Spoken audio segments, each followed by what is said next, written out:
Welcome to our deep dive into the deep learning revolution by Terrence Sejnowski. Oh, yeah. And we're really going to explore how this technology, went from those like really simple models to like these crazy systems that are surpassing human abilities. It's really In amazing. some areas, think self-driving cars, Yeah. AI beating Go champions, like all that stuff. Yeah, what's so fascinating about this book is that it's not just about computers getting smarter. Right. It's about how we've kind of learned from the human brain to even build these systems and what that means for our future.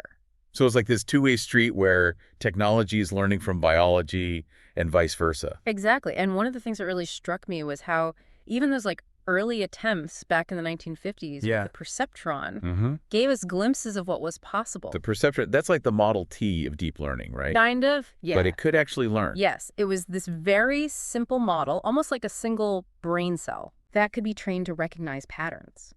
Sejnowski gives this example of it distinguishing male and female faces. I read that too. And it could even pick up on differences that humans couldn't consciously see. Right. Like some tiny detail in the facial structure that like gave away the gender. That's right. The perceptron found that the philtrum, the groove between your nose and upper lip, Uh-huh. was surprisingly predictive. Mm-hmm. It turns out it's often slightly larger in males. Oh, wow. And it was picking up on these subtle cues without anyone telling it to look there. So why wasn't that the end of the story? Right. If it was so good back then, what was missing? Well, imagine trying to understand a complex concept with, only one tiny piece of the puzzle. Right. That's what the perceptron was like. Yeah. It couldn't handle anything too complex, like figuring out if an image was symmetrical or not. Mm-hmm. That need for more sophisticated processing Right. led to multi-layer networks. Okay, so things are getting deeper. Literally. Literally. But how do you even begin to train a network with multiple layers? Yeah. All those interconnected parts. That sounds incredibly difficult. It was a huge challenge, and it's where backpropagation comes in. Okay. This algorithm, developed in the 1980s, Uh-huh. revolutionized the field. Okay. Instead of explaining all the technical details, think of it like this. The network makes a guess, gets feedback on how wrong it is, Uh-huh. and then adjusts its connections slightly to improve next time. So it's learning from its errors. Yes! Kind of like how we learn through trial and error. Exactly. And one of the early successes with backpropagation was NetTalk, Okay. a network that learned to read English text aloud. Wait, a computer was actually speaking back then? It was mind-blowing at the time. Wow. People were shocked to hear the network, quote-unquote, speak. Yeah. Sejnowski describes how it started like a baby, Oh, well. babbling, Uh-huh. then gradually refined its pronunciation until it could read entire passages. That's a pretty vivid image. You can almost hear those early attempts like a robotic baby learning to talk. It really makes you appreciate how far things have come. It does. And those early successes were just a taste of what was to come. Yeah. Two major factors propelled the deep learning revolution forward: Huh? the explosion of big data and the increasing power of computers. So it's not just the algorithms themselves, it's like the environment they're operating in. Yeah. More data to learn from more powerful machines to crunch that data. Exactly. It's like having all the ingredients for an incredibly complex recipe and finally having the oven to bake it in. Wow. And what a feast deep learning has become. A feast for thought, for sure. Right. So what were some of the big aha moments that Sejnowski highlights? What really demonstrated the power of deep learning? Well, the 2005 DARPA Grand Challenge was a turning point. Imagine driverless cars navigating a treacherous desert course, something that many experts thought was impossible at the time. That must have felt like the future arriving right there on that course. It was. Did people grasp the implications back then? It was a watershed moment. People started realizing that deep learning wasn't just some academic pursuit. Right. It had the potential to revolutionize transportation, even our cities. Hmm. Think about the impact self-driving cars could have on traffic pollution, accessibility. And of course, now we have companies like Tesla pushing those boundaries even further. Yeah. It's almost become commonplace to hear about self-driving features. It is. Yeah. Another incredible example is language translation. Google Translate went from a clunky tool to something capable of translating complex text with remarkable accuracy. Sejnowski even describes translating Hemingway into Japanese and back, and how the result was surprisingly close to the original. That's amazing. It really highlights how deep learning is bridging those gaps between languages and cultures, making information more accessible than ever before. For sure. What other breakthroughs stood out to you? Well, speech recognition has also seen huge advancements. Microsoft achieved human-level performance in this area. Wow. Think about the implications for voice assistants and dictation software. It's like something straight out of science fiction. It really is. Computers understanding our spoken language as well as we do, but it's not just about convenience, right? Right. What about applications in areas like healthcare? Deep learning is already transforming healthcare. Sejnowski discusses how these algorithms can diagnose diseases with incredible accuracy. Hmm. Imagine taking a picture of a skin lesion with your smartphone and getting an instant diagnosis. Wow. It's already happening. Rip. Deep learning systems are rivaling dermatologists in their diagnostic abilities. That's really impressive. The potential for earlier detection and wider access to healthcare is huge. But how did we get from a machine that can barely tell faces apart to one that can diagnose diseases? Right. Is it all just bigger computers and more data? That's part of it, but there's a deeper connection here. Okay. Sejnowski emphasizes how studying the human brain has been crucial for advancing deep learning. He dives into the fascinating link between our visual system and these algorithms. So our brains are kind of like giant biological deep learning networks. In a way, yes. Remember how the perceptron could identify those subtle features in faces? Yeah. Well, in the 1950s, neuroscientists Hubel and Wiesel discovered something similar in the brain. Oh, wow. They found specialized cells in the visual cortex that respond to specific features like edges and lines. So our brains are picking up on these basic building blocks of images and then Right. putting them together to understand the whole picture. Exactly, and that concept is mirrored in convolutional neural networks, Okay. a type of deep learning architecture specifically designed for image processing. Hmm. They use filters that act like those specialized brain cells detecting edges, corners, and other features. Wow. It's like the brain gave us the blueprint for building these powerful image recognition systems. It's mind-blowing to think that by studying the brain, we're essentially reverse engineering intelligence itself. But vision is just one sense. Does this connection between the brain and deep learning extend to other areas of learning?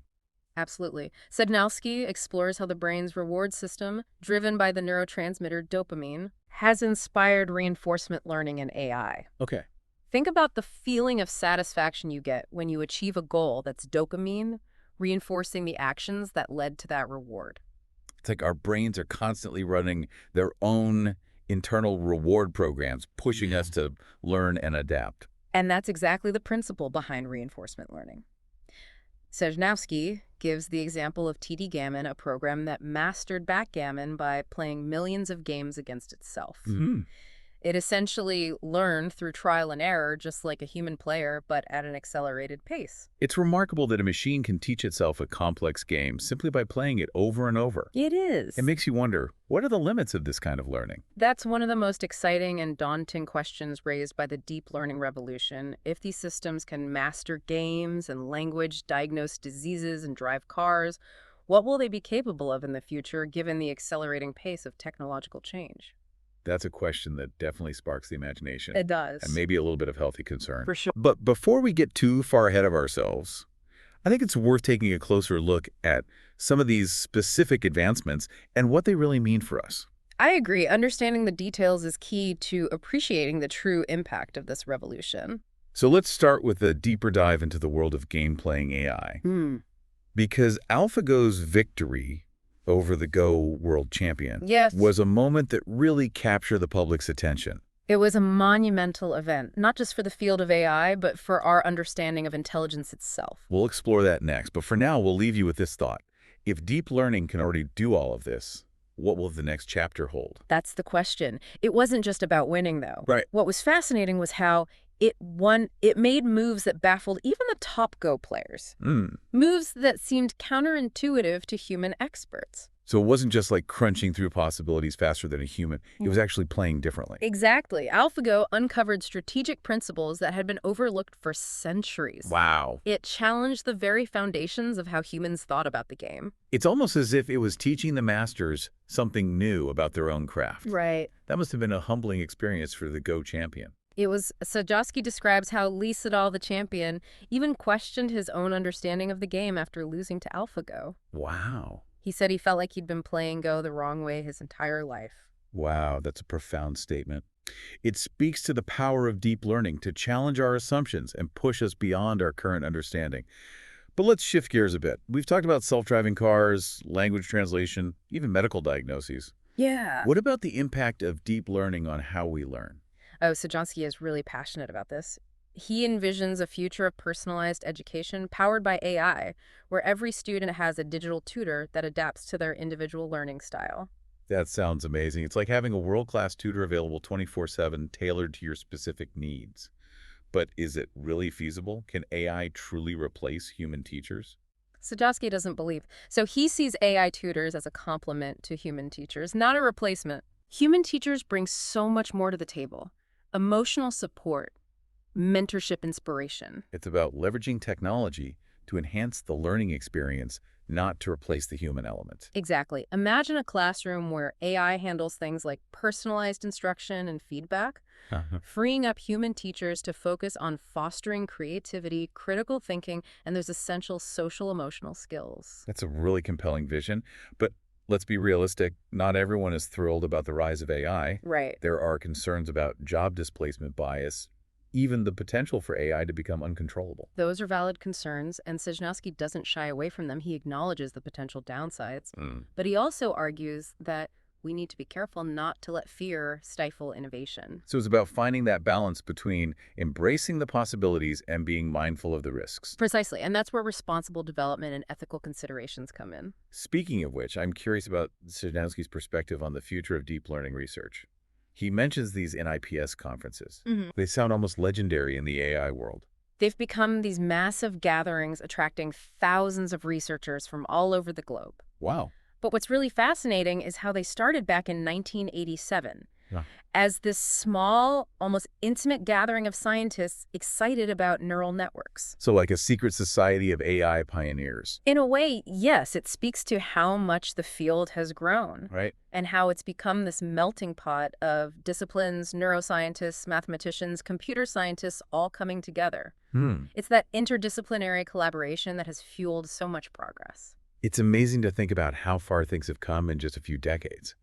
Where do you see this revolution heading next? What are the big questions that researchers are wrestling with now? One of the key challenges is to make deep learning more like the human brain in its ability to learn from limited data. Okay. Right now, these systems often require massive data sets to learn effectively. Yeah. But humans can learn new concepts from just a handful of examples. It's like we can grasp the essence of something quickly, while AI still needs to see thousands of pictures of a cat to recognize one reliably. Exactly. So researchers are exploring new approaches like meta-learning, where AI systems learn how to learn more efficiently.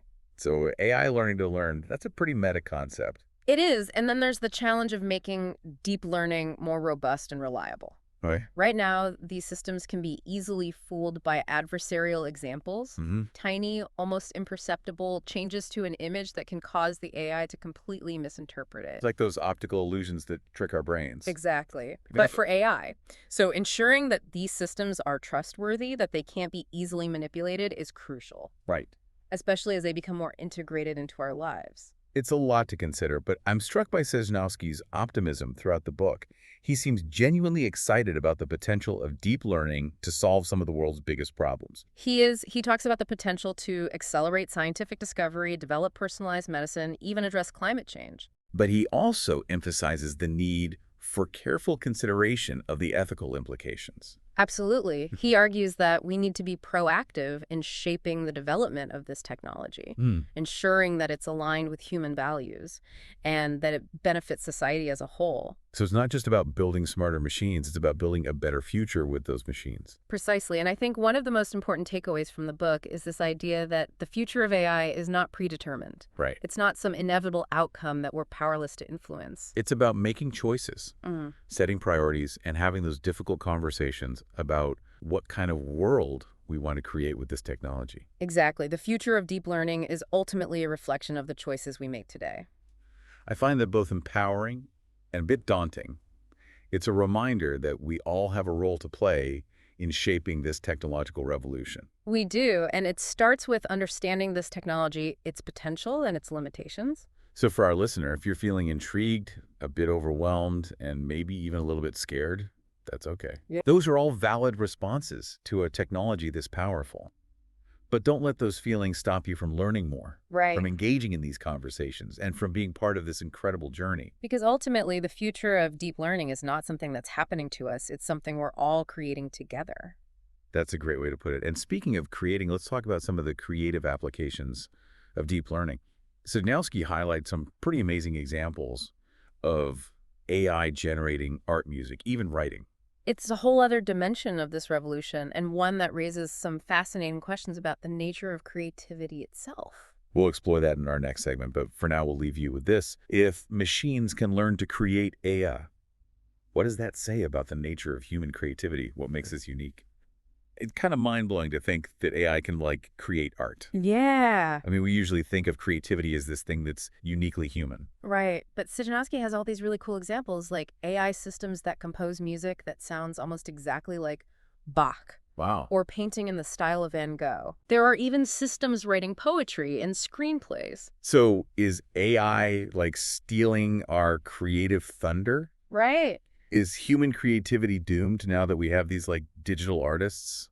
I don't think so. Okay. I think it's a little more complicated. Sejnowski says that AI is actually kind of expanding our understanding of what creativity even is. Oh, interesting. These systems are showing us that creativity isn't some mystical force. It's Oh. a process that can be like analyzed, broken down into steps, and Yeah. even replicated. So instead of, like, replacing human artists, AI is giving us new tools Yeah. to explore and express our creativity. Imagine collaborating with an AI to like write a song Mm. where the AI suggests harmonies or comes up with variations on a theme, Uh-huh. and you, the human artist, guide the overall direction and like bring in your own emotions and experiences. That sounds like an amazing partnership, like the human and the machine, Yeah. each bringing their own unique strengths to the creative process. But this whole idea of AI as a creative partner Right. raises some pretty big questions, like, what does this mean for the future of art? What happens to the concept of originality when AI can generate endless variations on a theme? Those are questions we're only starting to think about. Right. But I think it's important to remember that art has always been changing. Yeah. New technologies and ideas always come along and reshape how we create and experience art. Like photography, when it was first invented, people thought it would be the death of painting. Right? But instead, it gave artists all these new ways to express themselves. Exactly. And I think AI is going to be kind of similar. Okay. It'll challenge our assumptions, push the boundaries of what's possible, Uh-huh. and ultimately lead to new and exciting forms of art. So instead of being afraid of AI as a threat to creativity, we should kind of embrace it as a tool, Yeah. a collaborator, Yeah. maybe even a muse. I like that amuse. AI is giving us this new way of understanding and exploring the very essence of creativity. I think that's a really good point. It's a reminder that the deep learning revolution isn't just about technology. Yeah. It's about humanity, what makes us unique, what inspires us, and how we connect with the world. It's a journey of discovery, both about AI and about ourselves. Well, I think we've covered a lot today. We delved into the history of deep learning, It's been a long journey. explored its advancements, and grappled with its implications for the future. Absolutely. It's been a really fascinating conversation, and I hope our listener has a better understanding of this incredible field now. Me too. Yeah. And if there's one thing I want our listener to take away from this deep dive, it's this: the deep learning revolution isn't something happening out there. It's happening right now all around us. It's true. It's in our phones, our cars, the way we shop, the way we learn, and it's just going to become more integrated into our lives in the coming years. Definitely. So engage with it, learn about it, question it, because the Yeah. future of deep learning isn't being done to us. We're all creating it together. Couldn't have said it better myself. And with that thought, I think we'll wrap up our deep dive into the deep learning revolution. A huge thank you to our expert for guiding us through this complex and fascinating world. Oh, it's my pleasure. And to our listener, thank you for joining us on this journey. Until next time, keep exploring, keep learning, and keep diving deep